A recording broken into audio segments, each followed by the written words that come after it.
The way we Muslims treat our intellectual heritage is very much as if book after book should affirm the, quote, simple truth that is Islam and we need not go beyond. He said that today's Muslim scholars, present company accepted, I'm sure, must be the most dull, the most boring products that humanity has known. Because each one of them can say, what I'm going to do with my life is, I'm going to write exactly the same things that were said for the past 600 years. He then went on to ask this exclusively Muslim audience, have you ever known a civilization that grows on the basis of the lowest common denominator? A civilization that can be secure in the hands of its simpletons rather than its geniuses? Obviously a question that can also be asked of Americans today, I understand, all right? He said, civilizations are built by the artist, by the literary exponent, by the ability to generate beauty and music and new methods of expression. Civilization advances when there's a premium, not a fatwa on originality of thought. Now that's pretty direct language. Has he undone decades of scholarship about the nature of ijtihad and critical thinking and intellectual fluidity within Islam? So, you know, I think we, instead of getting defensive about the trouble that we have, I'm not even assuming that you're Muslim, about the trouble that we have within Islam today, instead of getting defensive about that, why not acknowledge that the problem exists and that your approach to it may be very different from my approach to solving the problem, but that each of us, by virtue of our individual talents and enterprises, has a role to play. Do you think, I'm going to turn the question over to you, do you think that somebody like me has a role to play? And if so, what is it? And finally, how can I be more constructive in your eyes in playing that role? The last word, indeed, will be yours. We've reached the hour, but you get to respond as you wish, and at relative brevity, if you will, because there's folks who want to have a word as well. That's right. I do appreciate that. And I do appreciate your letting me have the last word. And I suppose if I was going to have the last word, I should keep it short because I don't want to, you know, I don't want to belabor the point. I actually do respect Abu Khalid. You know, he was here, Al-Fadl.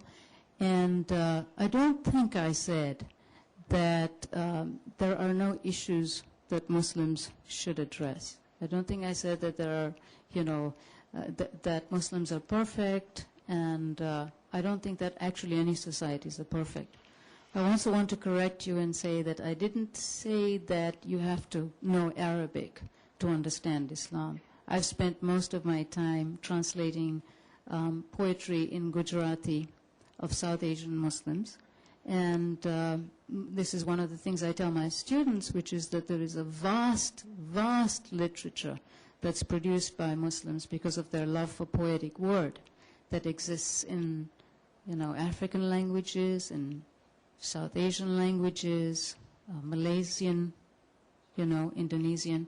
So I do not, in fact, one of the things I try to communicate as widely as possible is that Arabic is not the only avenue to understanding Islam, but I only said that if one wanted to understand the Quran, the language of the Quran is Arabic.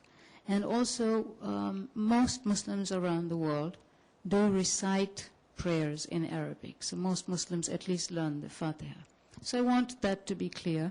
And absolutely, I'm not insulting the intelligence of this group. The fact of the matter is that I don't get invited to CNN, whereas you do, and that's all to the good.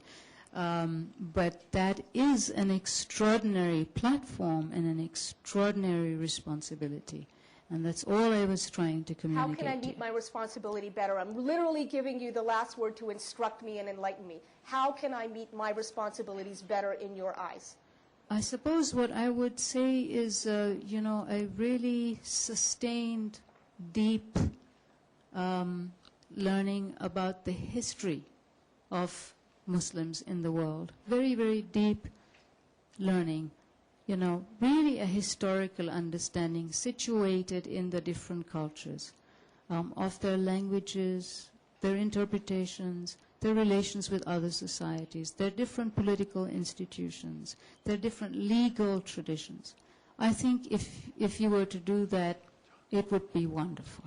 Have you read my book? Hang out here for Well, I have actually. Have you? I have, and I think your mother is a remarkably strong and lovely woman. She's not in my book, but No, I know that. But what I'm now inviting you to do as we close off is write to me personally to tell me where I've gone wrong in my historical analysis in the book, and then I can continue to learn from people who have done a great deal more work than I have in this regard. Thank you very much for that. Thank you. Thanks, everyone.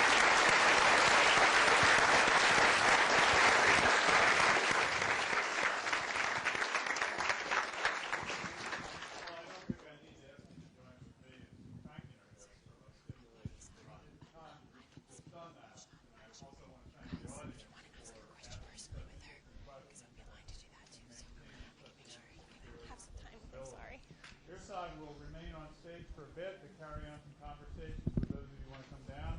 It's going to pretty quickly move out, though